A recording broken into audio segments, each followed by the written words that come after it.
안녕하세요, 마코입니다. 오늘은 건강과 다이어트 관련한 이야기를 해보려고 합니다. 여러분은 혹시 이런 경험 있으신가요? 새해 첫날, 올해는 진짜 빼겠다고 결심합니다.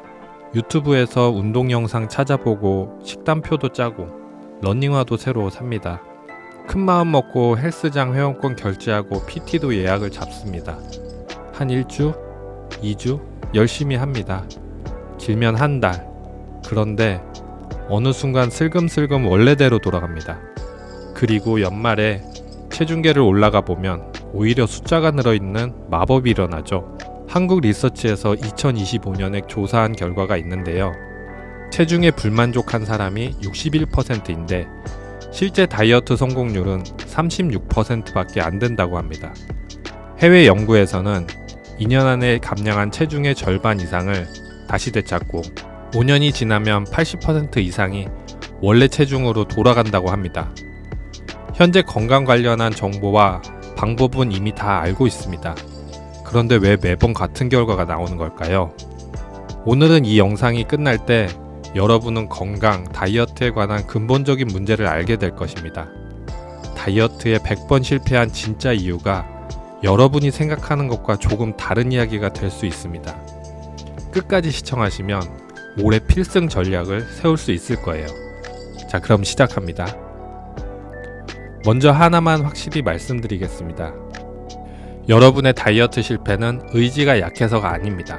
우리 몸에는 항상성이라는 시스템이 있는데 쉽게 말하면 몸은 지금 상태를 유지하려고 합니다. 갑자기 밥을 확 줄이면 뇌가 이걸 위기 상황으로 받아들입니다. 굶고 있네? 큰일이다. 에너지를 아끼자. 그래서 기초대사량을 낮추고 배고픔을 더 느끼게 만듭니다. 살을 빼려고 노력하는데 몸은 반대로 살을 찌우려고 싸우는 거죠. 미국 비만 학회지에 실린 연구가 하나 있는데요. 다이어트 리얼리티 쇼 참가자들을 6년 동안 추적했습니다. 평균적으로 감량한 체중의 3분의 1을 다시 되찾았는데 더 놀라운 건 6년이 지나도 기초대사량이 정상으로 돌아오지 않는다는 겁니다. 한번 무리하게 빼면 몸이 살찌기 쉬운 체질로 바뀌어버린다는 거예요. 그리고 하나 더 있습니다. 스트레스를 받으면 먹고 싶어지는 거 다들 아시죠? 이게 단순히 마음이 약해서가 아닙니다. 스트레스 호르몬인 코르티솔이 분비되면 뇌가 고칼로리 음식을 찾게 만듭니다. 과학 저널에 실린 연구에 따르면 고칼로리 음식이 실제로 뇌의 스트레스 반응 시스템 억제를 합니다. 쉽게 말해서 치킨을 먹으면 진짜로 스트레스가 줄어든다는 거죠. 뇌 입장에서는 아주 합리적인 선택인 거예요. 그러니까 야식을 시켜 먹는다고 자책할 필요는 없습니다. 당신의 뇌가 나를 살리기 위해서 내린 판단이니까요. 다이어트 실패는 오롯이 자신만의 의지 탓맛은 아닙니다. 하지만 여기서 한 가지 생각해 볼 게 있어요.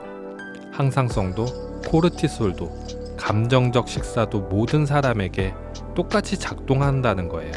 같은 몸의 구조를 가지고 있는데 누군가는 꾸준히 운동을 하고 누군가는 작심삼일로 끝을 냅니다. 누군가는 스트레스를 받으면 산책 또는 러닝을 나가고 누군가는 배달앱을 켜니까요. 이 차이는 도대체 어디서 오는 걸까요? 여기서부터 오늘 제가 진짜 하고 싶은 얘기입니다. 다이어트를 시작할 때 사람들은 보통 어떻게부터 고민합니다. 저탄고지로 갈까? 간헐적 단식으로 갈까? 헬스를 할까? 러닝을 할까? 여러 방법 중 자신에게 맞는 방법을 고릅니다. 그런데 정작 가장 중요한 질문을 건너뛰죠. 나는 왜 먹지? 먹는 거를 잘 살펴보면 배가 고파서 먹는 게 아닌 경우가 정말 많습니다. 스트레스를 받아서 먹는 사람이 있고 외로워서 먹는 사람이 있고 뭔가 인정받지 못한다는 느낌이 들 때 먹는 사람이 있습니다. 뉴욕 주립대에서 흥미로운 실험을 했는데요. 참가자들에게 외로움을 느꼈던 기억을 떠올리게 한 다음 음식을 줬습니다. 그랬더니 그 그룹이 위안을 주는 음식을 훨씬 더 많이 찾았고 같은 음식인데도 맛을 더 높게 평가했다는 거예요. 음식이 단순히 배를 채우는 행위가 아니라 마음의 빈자리를 메우는 행위가 되어버린 거죠. 그런데 문제는 대부분의 사람들이 자기가 왜 먹는지 모른다는 거예요. 내가 지금 배가 고파서 먹는 건지, 마음이 허해서 먹는 건지, 습관적으로 먹는 건지 구분을 못해요. 저는 여러 사람들의 이야기를 오랜 기간 들어오면서 발견한 게 하나 있습니다. 다이어트뿐만 아니라 돈 문제, 인간관계 문제도 겉으로 보이는 문제 뒤에는 항상 같은 것이 있었어요. 자기 자신을 모릅니다. 내 마음이 어떻게 생겨 먹었는지, 왜 이런 반응이 나오는지, 왜 굳게 마음을 먹어도 3일을 못 가는 건지, 내가 나를 모르니까 문제가 생겨도 원인을 바깥에서만 찾게 됩니다. 방법이 나빠서가, 의지가 약해서가, 환경이 안 돼서 그런 게 아니에요. 진짜 원인은 안에 있습니다. 어릴 때부터 오랜 시간에 걸쳐 만들어진 마음의 패턴이 있어요. 결핍감, 불안, 낮은 자존감 같은 것들이 내가 의도하지 않아도 자동적으로 작동하면서 스트레스를 만성적으로 만들고 감정적 식사를 반복하게 합니다. 코르티솔이 계속 높은 상태가 유지되면서 살이 잘 빠지지 않는 몸이 되는 거죠. 과학이 설명하는 항상성의 반격이나 호르몬 불균형은 표면의 이유죠. 그 아래에는 내가 모르고 있는 내 마음의 문제가 있는 겁니다. 그리고 하나 더 있습니다.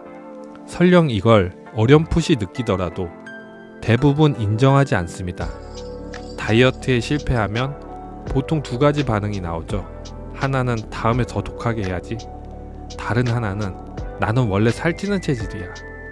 둘 다 본질을 피하는 말이죠. 우리 마음에는 자기 방어 기제라는 게 있습니다. 자신을 부정하면 살아가기 힘들기 때문에 문제가 생겨도 자기에게 유리한 쪽으로 해석하려 하는 것이죠. 이건 인간이라면 누구에게나 있는 자연스러운 기능이에요. 그런데 지나치면 성장할 기회를 놓칩니다. 시험을 보고 문제를 틀렸다고 생각해 보세요. 틀린 걸 인정하고 왜 틀렸는지 살펴보고 다시 풀어봐야지 다음 시험에는 맞출 수 있는 겁니다. 그런데 이번에 문제가 너무 어려웠어. 다음에 잘 보면 되지라고 그냥 넘겨버리면 같은 문제를 계속 틀리게 됩니다. 다이어트도 마찬가지입니다. 이번 방법이 안 맞았을 뿐 다른 방법을 찾아보자 라고 계속 방법만 바꾸면 100번을 해도 결과는 같습니다. 진짜 겸허함이란 내 의지가 약한 게 아니라 내 마음에 아직 해결 안 된 문제가 있구나, 이걸 인정하는 것부터예요. 이거 쉽지 않다는 거 압니다. 저도 한때 그랬으니까요. 제 자신이 얼마나 별로인지 인정하기까지 아주 오랜 시간이 걸렸습니다. 그런데 인정하고 나서야 그때부터 문제에 대한 해결 방법을 지속할 에너지와 용기가 생겨 하나둘씩 해결해 나가면서 뭔가 풀리기 시작했습니다. 다이어트가 자꾸 실패하는 이유는 다이어트 자체가 목적이 되어 있기 때문입니다. 10kg를 빼겠다. 여름까지 날씬해지겠다. 이 바지 입을 수 있게 되겠다. 이런 목표를 세우면 어떻게 되냐면요. 달성하면 풀어지고 달성 못하면 자책합니다. 어느 쪽이든 오래가지 못합니다. 목적지가 잘못되어 있죠. 그러니 다이어트가 삶의 근본적인 목적이 되어서는 안 됩니다. 결국 우리는 행복한 삶이 목적이 되어야 합니다. 이게 너무 뜬구름 잡는 소리처럼 들릴 수 있는데요. 한번 이렇게 생각해 볼게요. 나는 행복하게 살고 싶다. 행복하게 살려면 나를 사랑해야지. 나를 사랑한다는 건 뭐지? 내 몸을 건강하게 돌보는 것도 자기 사랑이죠. 이 순서가 중요합니다. 살을 빼기 위해 운동하는 게 아니라 나를 사랑하기 때문에 내 몸을 건강하게 유지하는 거죠. 자기 사랑은 평생 해야 의미가 생깁니다. 이러한 마인드셋으로 지속적인 건강을 유지하다 보면 자연스럽게 살은 빠집니다.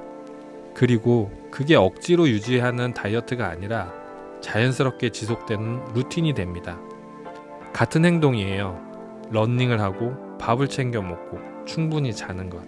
그런데 살 빼려고 하는 것과 나를 사랑하니까 하는 것은 동기가 완전히 다릅니다. 살 빼려 하다 힘들면 그만두게 됩니다. 그런데 나를 사랑하니까 하는 건 그만둘 이유가 없어요. 내가 나를 아끼는 건 평생 해야 되는 일이니까요. 미국 애리조나 대학 연구팀의 같은 이야기를 합니다. 심리적으로 안정적이고 자기 자신을 사랑하고 긍정적인 마인드를 가진 사람이 다이어트에 성공할 확률이 높다는 연구 결과를 발표했어요. 마음이 바뀌면 몸의 과학적 메커니즘도 달라집니다. 만성 스트레스가 줄어들면 코르티솔이 안정되고 감정적 식사가 줄고 몸의 항상성 반격도 완화됩니다. 재미있는 게 다이어트라는 말의 어원이 그리스어 디아이디타인데 원래 뜻이 총체적 생활 양식이라는 거예요. 몸무게를 줄이는 게 아니라 삶의 방식을 바꾸는 거죠. 그리고 삶의 방식은 태도에서 출발하고 태도는 마음에서 발현됩니다. 지금 제가 한 이야기를 듣고 나는 나를 사랑하면 되겠구나, 마음을 바꾸면 되는구나 이렇게 생각하셨다면 그것만으로는 내일부터 달라지지 않습니다. 마인드셋을 다짐한다고 해서 바로 습관되지는 않으니까요. 나를 사랑해야지 하고 마음 먹는 것과 실제로 매일 나를 사랑하는 방식으로 사는 것은 완전히 다른 일입니다. 그래서 별도의 공부와 훈련이 필요합니다. 건강을 위해 몸을 이해하고 나서 운동이 필요하듯 마음에도 이해와 운동이 필요합니다. 마음의 근육은 한 번의 깨달음으로 만들어지지 않습니다. 매일 조금씩 반복해서 훈련해야 합니다. 저는 이걸 마인드 PT라고 부릅니다. 마음을 이해하고 마음의 근육을 키우는 훈련, 이게 되면 다이어트만이 아니라 돈 문제, 인간관계, 무기력함까지 삶에서 반복되던 패턴들이 달라지기 시작합니다. 구체적으로 어떻게 훈련하는지, 어떤 루틴으로 매일 마음 운동을 할 수 있는지는 추후 영상을 따로 제작해서 안내드릴 예정입니다. 지금 내용이 궁금하시다면 마인드 PT 네이버 카페에 정리해 두었으니 아래 설명란에 링크를 넣어두겠습니다. 혼자 하기 어려운 분들을 위해 함께 훈련할 수 있는 공간으로 만들어갈 예정입니다. 100번 실패해도 괜찮습니다. 우리 몸은 원래 그렇게 설계되어 있고 우리 마음은 아직 배우지 못한 마음의 언어가 있을 뿐입니다. 다만 101번째에는 방향을 한번 바꿔보셨으면 좋겠습니다. 살 빼기가 목적이 아니라 나를 사랑하기가 목적이 되도록 방법을 바꾸는 게 아니라 바라보는 곳을 바꾸는 겁니다. 자, 이제 마무리해 볼게요. 여러분, 오늘 우리는 다이어트에 실패한 이유가 의지 부족이 아니라는 걸 이해했습니다. 몸은 원래 그렇게 설계되어 있고 마음에는 우리가 잘 모르는 패턴이 숨어 있는 거죠. 그런데 여기서 한 가지 의문이 생깁니다. 왜 우리는 그렇게 자주 마음이 허해지는 거지? 배가 고프지 않은데도 자꾸 뭔가 채우고 싶은 이유는 뭘까? 스트레스를 받으면 왜 음식부터 떠오르는 걸까? 사실 이 문제의 뿌리는 다이어트보다 훨씬 깊은 곳에 있습니다. 어쩌면 우리는 살이 아닌 마음이 배고픈 결핍을 해결하지 못하고 있는 건지도 모릅니다. 나는 왜 항상 부족하다고 느끼는가? 왜 인정받고 싶어 하는가? 왜 잘하고 있어도 마음이 허한가? 이 다음 영상에서는 이 결핍감의 정체에 대해 이야기해 보겠습니다. 어릴 때 형성된 마음의 패턴, 인정욕구, 그리고 우리가 모르는 무의식의 구조까지 알게 될 거예요. 혹시 여러분도 채워도 채워지지 않는 느낌을 한 번쯤 경험해 보셨다면 다음 이야기도 꼭 함께 들어보셨으면 합니다. 오늘 내용 여기까지 하며 인사드리겠습니다. 밥 먹듯 사랑합시다. 마인드 PT 막고였습니다. 감사합니다.